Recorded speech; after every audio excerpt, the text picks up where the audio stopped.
Rains are here, and just as people make plans to navigate their activities to beat the ever-changing weather pattern, it is important to also look at one crucial aspect during this rainy season: safety first.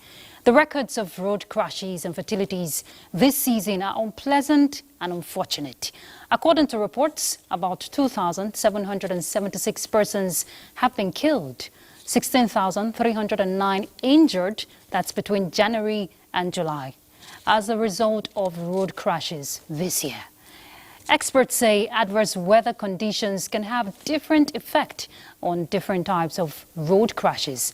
Now, the higher cases of accidents recorded in the rainy season are attributed to the slippery condition of road surfaces and poor visibility.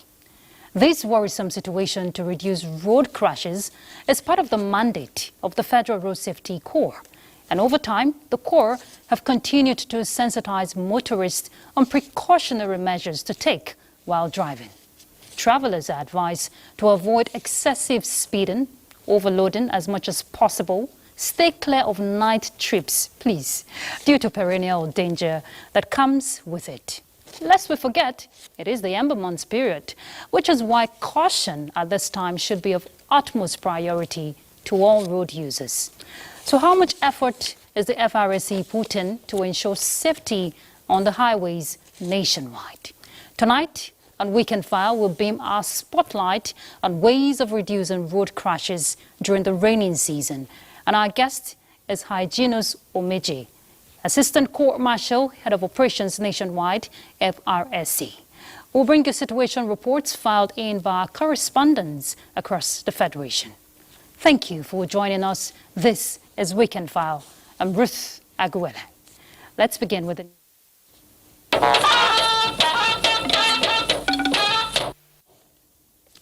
President Bola Tinubu is reassuring that the current hardship in Nigeria is just a momentary sacrifice needed for his administration's reform to ensure a better future and more prosperous Nigeria.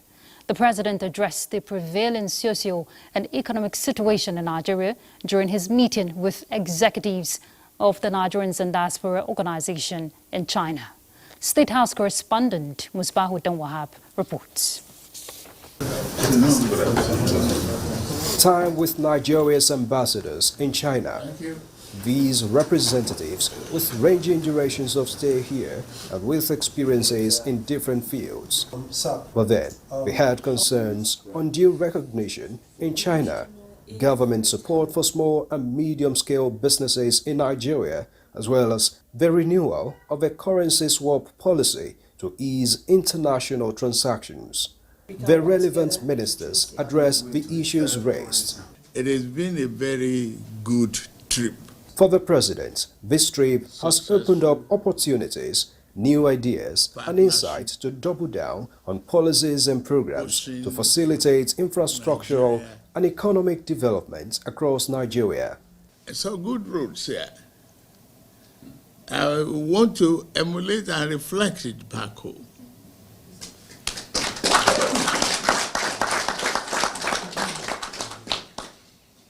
I want our children to be in good schools, not in tattered huts.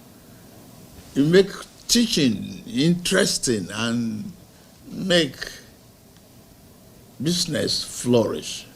And then, an opportunity for the president to address the current economic realities back in Nigeria. Fuel prices are yet again fueling outcries in town. But President Tinubu is sure aware of the situation, yet confident that Nigerians would soon benefit from the ongoing reforms. One economic action leads to another. It is in your hand to build our nation. Now is to provide the leadership that is necessary, and I'm committed to that. If we say we have oil and we are not utilizing it for economic prosperity of our people, to develop, to diversify the economy, to build highways, who will do it and when? Just as he promises that his team will not fail Nigerians, President Tinubu seemingly enters a deal with Nigerians across the world. I promise you good governance. You should promise me good citizenship. And he also wants to go home to make those implementations. Not as though we don't have them, but he's going to take them seriously and make sure that we have all of these things. And that is one thing that really struck to us. He has asked us for his support. We are willing to support. We've heard from him. We believe in what he has said, and he has said that he's ready to work, even with we in the diaspora, to achieve the aims and objectives of his government. And so, they were left with new impression and hope that the current administration means well for Nigeria. From Beijing, Musbal and Wahab, NTA News. In a related development, Minister of Foreign Affairs Yusuf Tugar has reaffirmed that President Bola Tinubu's visit and address participation in the 2024 summit of the Forum on China-Africa Cooperation has led to several outcomes. Considering Nigerians' effort in enhancing regional peace and promoting regional integration with a strong emphasis on respecting democracy, good governance and the rights of citizens. The minister, in a joint statement with the People's Republic of China, says China commends Nigeria's leading role in ECOWAS and its efforts towards bringing stability to the region, and supports Nigeria to play a leading role in the regional areas, including the fight against terrorism and managing differences. The minister pointed out that China is urging West African countries to engage through friendly dialogue and consultations as a way forward in sustaining regional integration. And bringing our attention back home, the Federal Ministry of Agriculture and Food Security has commenced the distribution of free fertilizer to smallholder farmers, as directed by President Bola Tinubu.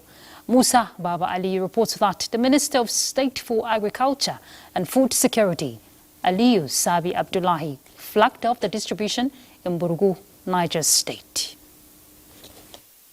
2.1 million bags of fertilizer were released to the Federal Ministry of Agriculture and Food Security by the Central Bank of Nigeria. The farming inputs are to be distributed to smallholder farmers as part of the Renewed Hope Food Security Strategy.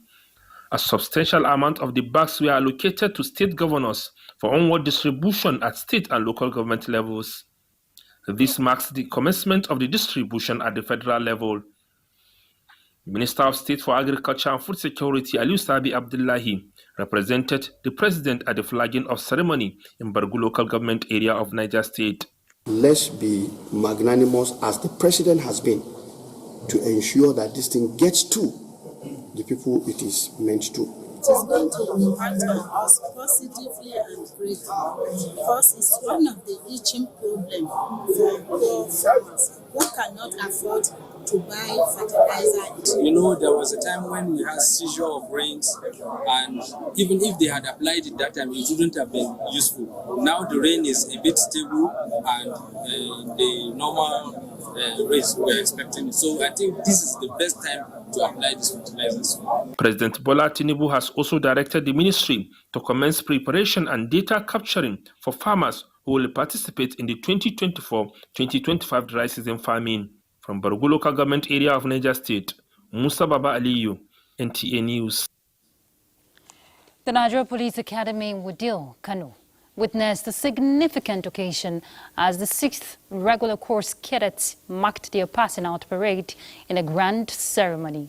Vice President Kashim Shatima, while addressing the graduating cadets, charged them with the crucial task of upholding the nation's security with professionalism and integrity. Elizabeth Yela Lamido reports. A dinner was held to honor the graduating cadets of the Nigeria Police Academy Wudil ahead of their passing out ceremony, a celebration of the cadets' achievements. Inspector General of Police Kayode Ekbe-Tokun addressed the cadets, urging them to maintain integrity, and emphasized the importance of their role in strengthening the security and stability of the nation. At the parade ground, The cadets impressed the audience with a demonstration of their training, performing a simulated rescue operation and combat scenario. This display showcased their tactical skills and preparation for the challenges ahead. Vice President Kashim Shettima, accompanied by Kano State Governor Abba Kabir Yusuf, was in attendance. The Vice President inspected the cadets and was met with an outstanding parade.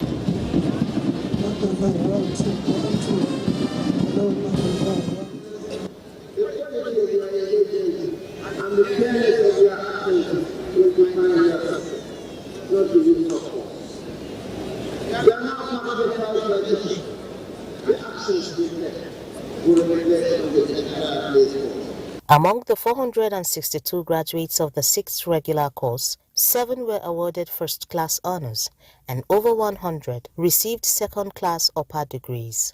It's not an easy one at all, but alhamdulillah, we have conquered and today we are rejoicing. Our seniors will ask us, when will you pass out? I want to tell them now that I'm already out. I've done my POP, glory to God. I feel like the happiest man alive because it's been a very, very tough and rigorous journey. The cadets now prepare to begin a one-year attachment, transitioning into full service as officers of the Nigerian Police Force. In Kano, Elizabeth Yila-Lamido, NTA News. Governor Diko Umururada of Katsina State has urged for prompt responses to distress calls while commending the Nigerian Army in its efforts at addressing security challenges. He stated this during a meeting with Chief of Army Staff, Lieutenant General Taurit Lagbaja, at Government House, Katsina, to discuss enhancing security measures in the state. Let's hear more from Awal Haliru. Governor Dukarada commended the recent visit by top military officials, acknowledging the federal government's growing concern over Katsina State's security situation. In a meeting at the Government House, the Chief of Army Staff, Lieutenant General Taurik Labaja, expressed optimism about tackling the challenges through collaborative efforts and appreciated Governor Rada's unwavering support. I often say that the Nigerian Army is the people's army. The sense of having troops deployed in the state is to work in concert with the stakeholders and work in concert with the indigenous and inhabitants of Katsina State to achieve that desirable and lofty objectives that the people have set out for the army. The Chief of Army Staff emphasized the need for intensified citizen sensitization to complement military operations and enhance community involvement in addressing security threats. The discussions also focused on strengthening joint security initiatives, ensuring farmer safety, and developing effective community response strategies to counter attacks. In Katsina, Awal Halaru, NTA News. In other news, the Chief of Staff to the President, Femi Gbajabiamila, has advised graduates and students of the Legislative Mentorship Initiative to embrace the responsibilities and challenges that lies ahead as leaders with right vision and values to catalyze transformational change in the country. This was during the graduation ceremony of third cohort fellows of the LMI at the National Institute for Legislative and Democratic Studies. National Assembly correspondent Amina Saidu reports. The Legislative Mentorship is a brainchild of the former Speaker Gbajabiamila, with the aim of empowering and preparing young leaders with practical experience in governance, politics, and decision-making process. The Chief of Staff to the President said LMI equips participants with needed skills and capacity to transform challenges into opportunities. The new generation, people like you, are learning from the past, taking these lessons to heart, and finding ways to make things better.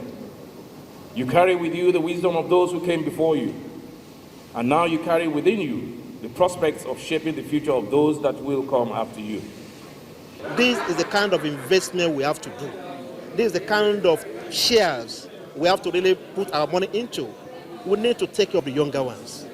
We shall be digging our grave if we abandon the younger ones to all these vices. Graduating students who were full of hopes expressed their readiness to contribute meaningfully in the legislative and democratic process. Amina Saidu, NTA News.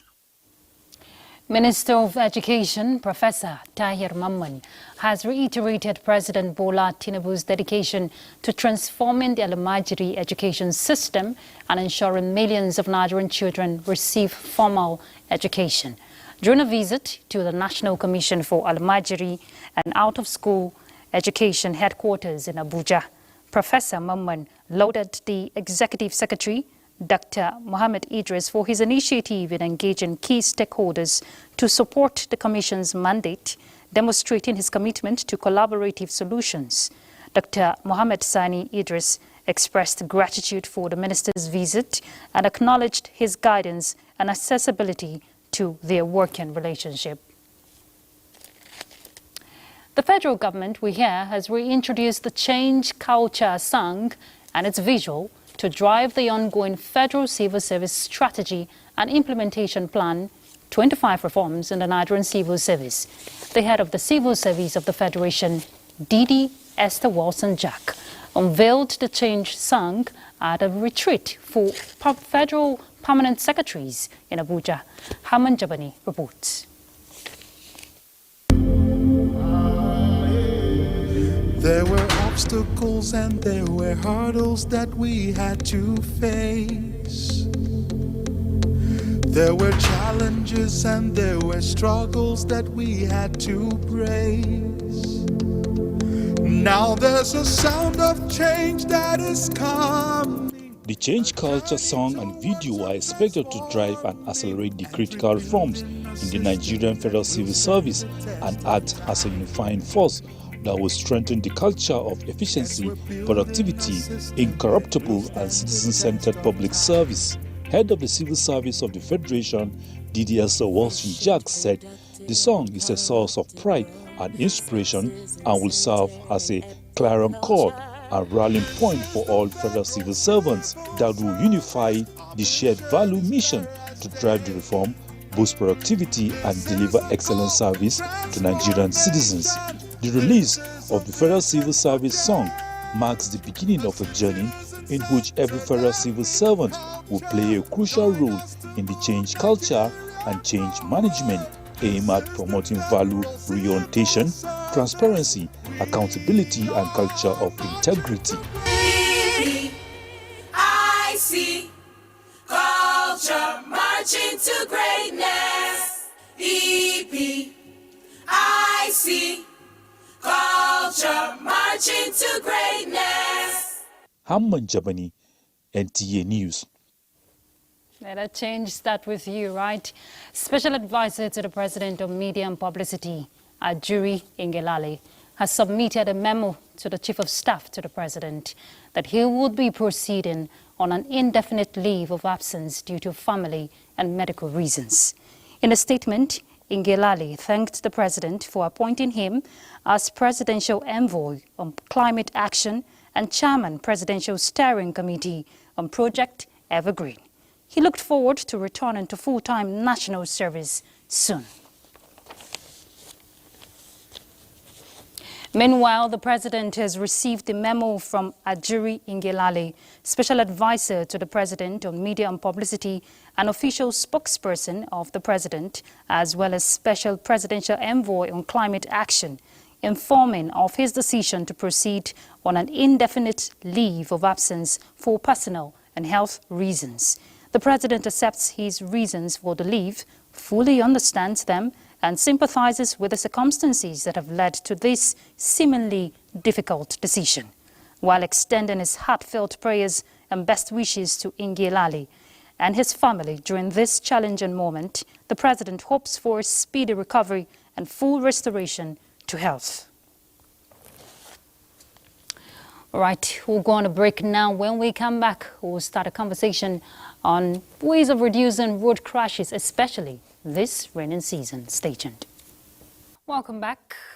The conversation will be on ways to reduce road crashes this rainy season, but we want to find out situation reports across the country.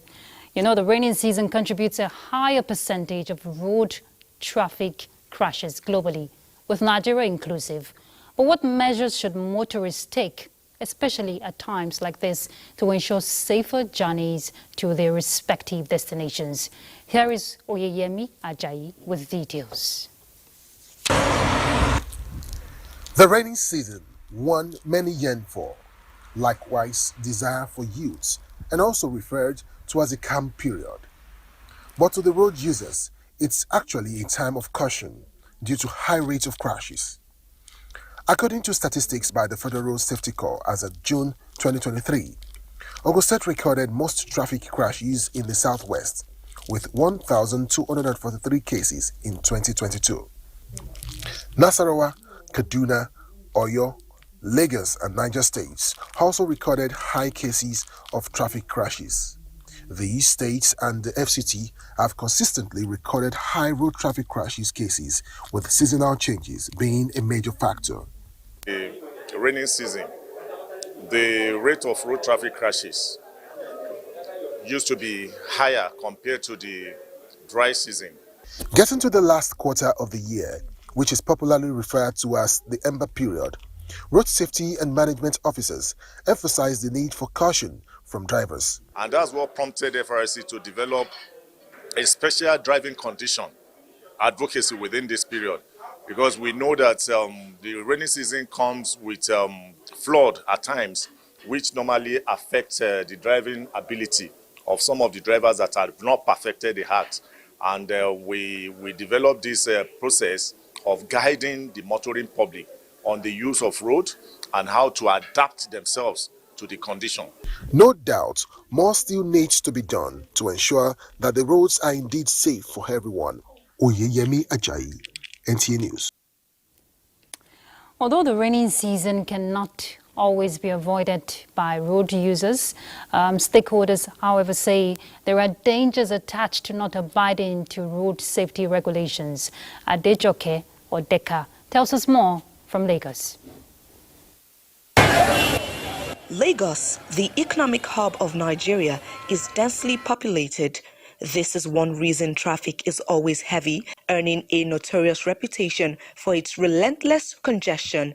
A population of over 20 million grappling with the limited road and transport infrastructure have led to this situation. Recklessness on the part of drivers, ignorance of highway codes, overspeeding, poor traffic management, and varying weather conditions, among other factors, have led to road crashes. This is worse when it rains and the roads are slippery with poor visibility. When some driver is coming, when they saw that there's no vehicle that's passing, then the trailer show red that you stop. When there's no any vehicles coming, we will pass. But if sometimes here like a keja, they used to use camera there. And how can this be reduced to stop the carnage and loss of lives of loved ones? Speed limits. If you overspeed during rainy season, because the road will be slippery.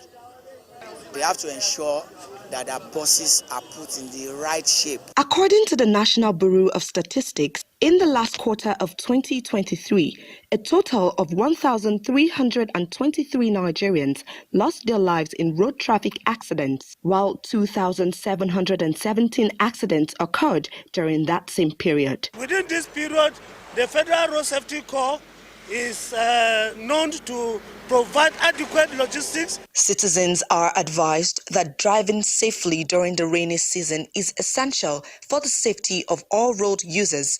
In Lagos, Adejoke Odeka, NTA News. All right, let's bring in our guests. We have in the studio the Assistant Court Marshal in charge of operations nationwide, FRSC, Hyginus Omeje. Thank you very much for joining us, Mr. Omeje. Thank you very much. Now, I can just imagine how overwhelming it is for the FRSC, especially this period, and coincidentally, beyond the rainy season, it's the Ember months. So tell us, what is at stake this period, especially for road users? Well, I think for road users, this is a period everybody needs to be more careful while behind the steering. The rainy season is already here, and all we can do is to adapt our driving to suit the prevailing situation we have on ground. Like you rightly captured in the documentaries prior to our coming on air, you notice that I'm happy that people know what the issues are here, especially during the rainy season, that if we speed, we are endangering our life, especially when it is raining. So for us as officers, it's more tax on our side in terms of enlightenment, in terms of educating the motoring public on the proper use of the road at this period. And for the motoring public, it's about changing our attitudinal predisposition to the use of the road. Yes. Indeed, and I like the fact you just ended with attitudinal change. This is something that has been hampered on over time, especially during sensitizations by the FRSC. Am I correct? Yeah, very correct. So are you taking these campaigns to, Road Users Association, talking about commercial drivers now? When your car is functioning properly, of course, these accidents can be avoided to some extent, right? Yeah, it can be avoided. All crashes are preventable. Let me just put it that way. If what is required to prevent that crash does not lie within your purview, it definitely lies within the purview of the next person or the next motorist, who, if he does what he's supposed to do, that crash will be avoided. And let me also reiterate what you had the core public enlightenment officers of the Corps said. And it's about our men now. We have come up with a special enlightenment campaign within this period. We go to parks in form of park advocacy and also educating the motoring public. You see our operatives sharing flyers, and you also see us more on air educating the motoring public. And it's important that we look at what are the issues here. What are those things that we really need to be careful about? We have talked about the speed of an average motorist when it is raining. You need to slow down your speed each time you are driving and the road is wet, because definitely at that point in time, if you apply your brake, it might not just, your stopping distance will increase. And it's also important that even before we start the vehicle in the morning, you notice that we are quick to check our oil, we are quick to check the water level in our radiator, but nobody remembers to check the wiper, which is what will help you if it starts to rain and you are already on the road. So we must endeavor to ensure that our wiper blade, that they are functioning. And also, we need to be very careful about your tire at this period, because if the tires have worn out, definitely it's going to also increase your stopping distance at this period when the road is wet, because it's definitely going to be slippery. There's just this layer of water between the road and the tire. And that's why if that groove that is always on the tires have worn out, then the groove serves as a gutter, sort of, to channel this water, but it's not there. Then you find out that if you apply your brake, your stopping distance will definitely increase. So these are the key issues we need to do. And you also notice that visibility is also poor during rainy seasons like this. Occasionally, and at times when it wants to rain, you notice that it's as if night has actually come, which means that you just be sure that you see and you are also seen. And for you to ensure that you see and you are seen, then your headlamp and, of course, your rear lights should also be working. So these are issues. Yes, indeed. Even your AC has to be working because of the dew. Yeah, exactly. But something very important, Mr. Omeje, is the speed limit device. If you recall, in 2016, it was introduced, and then it was enforced in 2017, February to be precise. If we look at what has been happening over time, it's more than 8 years now, about 8 years now. How effective is compliance now, not just for articulated, okay, that's a tongue twister there, articulated vehicles, but also for commercial vehicles and also private car owners? What's your record saying as regard compliance?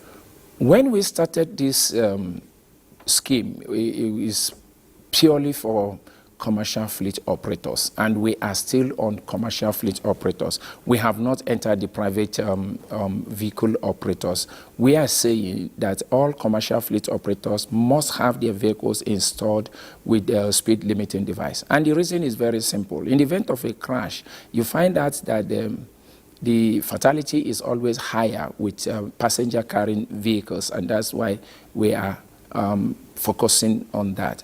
And then I tell you, the level of compliance is high, but we are not yet there, I must confess. We are not yet there. Many more still needs to install this device. And one other challenge we have also noticed is that we've noticed the issue of tampering with this device out of sheer ignorance on the part of the drivers, where you see a company actually installs a device and the driver at the other end, because he wants to make as many tons as he can, goes and circumvents it, and we have tackling it. We have also devised another means of checkmating them, and that's why recently the corps procured radar guns and distributed it across all the sector commands within these critical corridors, so that with it we'll be able to really know those vehicles that are above the speed limit, which simply means that what you installed, even if you claim that you installed it, that you have tampered with it. So that is the program is still an ongoing one. We are still enforcing it, and I know we'll get there one day. All right, Assistant Court Marshal, we have to take a break. Yeah. We'll pick up with the conversation. Please stay tuned. Welcome back. Just before we continue the conversation, let's get a situation report from Enugu. Susan Eze reports that stakeholders are of the opinion that, they identified certain aspects, talking about to improve road safety in the state. They said improvement in design, construction and maintenance of road infrastructure, as well as obedience to traffic rules, are some of the factors that can help. Let's see that. Taking road safety into account in urban planning is an important consideration key players say must not be neglected by policymakers. The major area that needs to be touched is the road infrastructure and then the road signs and road markings. If people are seeing it, they know that, oh, this road is slippery, this road there is a hill, this road I need to come down because there's a narrow bridge in front. We also need the drainages on our roads. So if we see all those infrastructures on our road, it will go a long way to mitigate ROTC. Assessing the rate of road traffic crashes, especially during the rainy season, experts explain the rain causes accidents through a combination of several physical factors that degrade the driving environment. Some of these include loss of friction between the tires and the road, impaired visibility through rain on the windshield, and spray from other vehicles. In Enugu, Susan Eze, NTA News. All right, Mr. Omeje, going by that report and the ones we've seen previously, you know that the factors are just there that contributes to the road crashes. But as part of digitization of the FRSC, recently we saw the mobile app that was relaunched, talking about the National Road Crash Reporting System, information system, if I get it correctly, to monitor situations and get accurate data. Tell us how effective that will be, especially to reduce road crashes or to monitor the situation. Well, the app that we launched recently, like you rightly pointed out, is one way of FRSC leveraging on technology to see how we can address some of these challenges. That app is a one-stop shop where all FRSC processes are just articulated for the benefit of the motoring public. One thing that is in that app is that that app has all the black spots where you could envisage that crashes could occur on Nigerian roads in it. And as such, each time a motorist is getting close to those black spots, you will get a beam that you are approaching a black spot. And what that simply tells you is that you should slow down because anything can happen here. Not only that you get a bill, it also has the physical characteristics of that place. So if you look there, you will also see that physical characteristics that have been embedded in that app for you to know that you are approaching that black spot. So how does it work? The The road user just need to download the app, You right? just need to download it. Okay. It's in the Play Store. You just need to download it, and of course, depending on the service of FRSC you want to. Now, one is just the issue of those black spots. Another one is also that you can also, through it, even check the speed of the vehicle you are in, even Okay. as a passenger. Because if the man is going beyond the stipulated speed limit for that road, you, the passenger, you will also get a beam that this driver is going above the speed limit. And as such, you need to caution him. I think we are shifting emphasis even more from the driver now that the passengers also have a role. If you see something, say something. Don't just allow the man to carry you like a sheep being led to the slaughter and go and waste your life somewhere. If you are in a vehicle and the man is driving recklessly or driving dangerously, then it behoves on you as a motorist, because road safety is a shared responsibility for you to also raise up your voice. And that's why everybody must download this app so that you can get yourself equipped.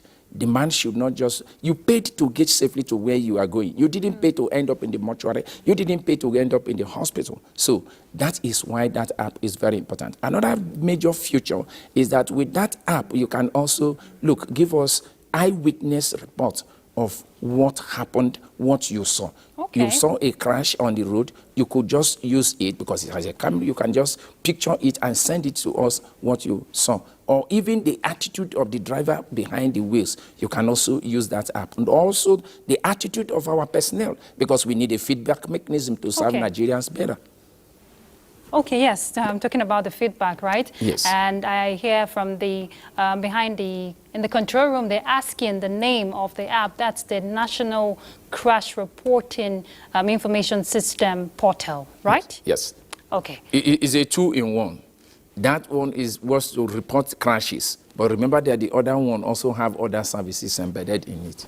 Okay, so I know everybody will start downloading that app right away. Let them go to the Play Store and download it. And also our website is also an FRSC website. If you go to the FRSC website, you also see Okay, Mr. Omeje, we don't have much time, but I want you to remind those who have forgotten of the penalties involved when you flout traffic rules and regulations. Just in case they've forgotten, can you remind them, please? Well, depending on the one that you flout, but the one I know that's commonest among us is the issue of use of phone while driving. Each time you drive and you use your phone and you are ticketed, you are already coughing out 4,000 naira to the government coffers. And should you also drive dangerously, you also drive without a driver's license, 10,000 naira might go off your pocket. You know what that means. And like I said, it depends on the violation and what you did. Tire violations, okay, 3,000 naira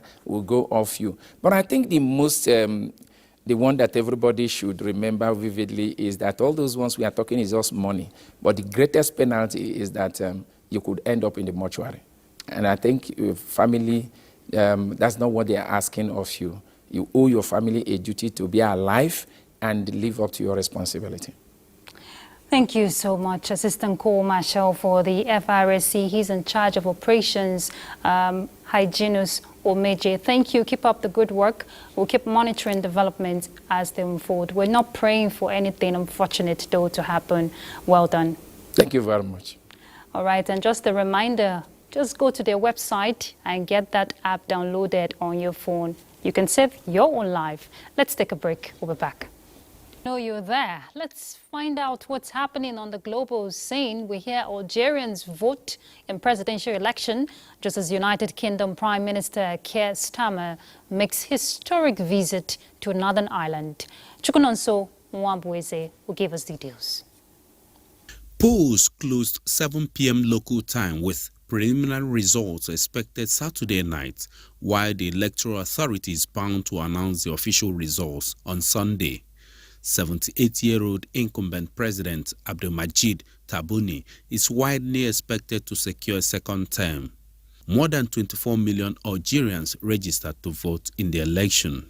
In another development, United Kingdom's Prime Minister Keir Starmer Saturday became the first British leader to visit Ireland in 5 years, vowing to reset damaged post-Brexit relations between the two nations. For us to be having our second meeting at this level in those few weeks shows a real intention on both our parts to reset this relationship, renew this relationship, deepen it, and that'll be a great benefit to Ireland and great benefit to the United Kingdom. Of the peace process, something that I know we both take extremely seriously, and there's much work to be done there, and I really appreciate the time that you've given to that since taking office. Boosting economic growth as well as their joint roles in response to international crises was also high on the agenda. Meanwhile, Panama has deported 130 irregular Indian migrants who had entered the country through the Darien jungle. The move is in fulfillment of a repatriation agreement signed in July with the United States. Panama has now expelled 219 migrants in the last 2 weeks. Chukunonsonwa Boise, NTA News. And talking sports, Nigeria's First Lady Oluremi Tinubu congratulates Onyechi Mark on winning the country's first gold medal at the Paralympics and setting multiple world records at the Games in Paris.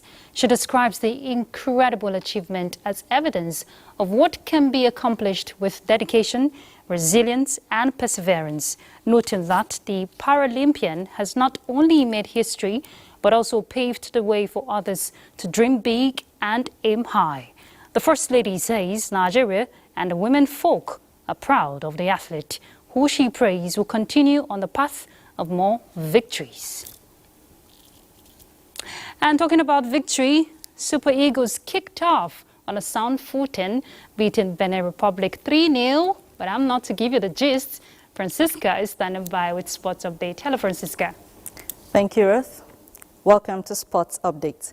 Nigeria kickstarted the journey to qualify for 2025 AFCON on a winning note after a 3-0 victory over Benin Republic at the Godswill Akpabio International Stadium, Uyo.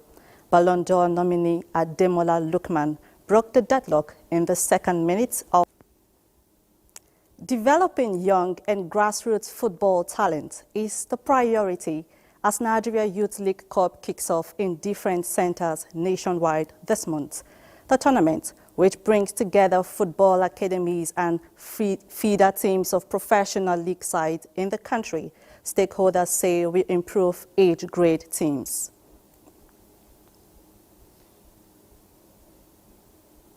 Nigerian League, we don't have any organized youth competition in Africa. There have never been anyone, and there's no visibility. And for that reason, there's no visibility for these guys. So we decided to ensure that we do the right thing, and to start ensuring that we have a youth league, not just a youth league, but also to have a competitive one. Not also a competitive one, but also to have a well-structured and technological-driven league. Nigeria bounced back at the ongoing FIBA Under-18 men's Afro-Basket in Pretoria with a 70-60 point victory over Angola. Isaac Ezekiel and Suleiman Olaiton combined well for 41 of Nigeria's 70 points as they registered 20-18 point win, the first before a 12-6, 15-25 and 23-16 points over 4 quarters. The Junior D Tigers will take on Uganda in the final group phase match on Tuesday morning. Jerry won. Abraham Hart makes one that seems to have sealed the game. That is it for game 2 of the day. We'll come back later with Senegal going against Scotland. Nigeria had earlier lost to Egypt in their opening match on the tournament ongoing in South Africa. Well, that's it on Sports Updates. Over to Ruth. Thank you, Francisca. All right. That's what we call it a night, right? I'm proud to be a Nigerian, and I urge you to be patriotic. Do have a good night rest. I'm Ruth Aguilera. Bye.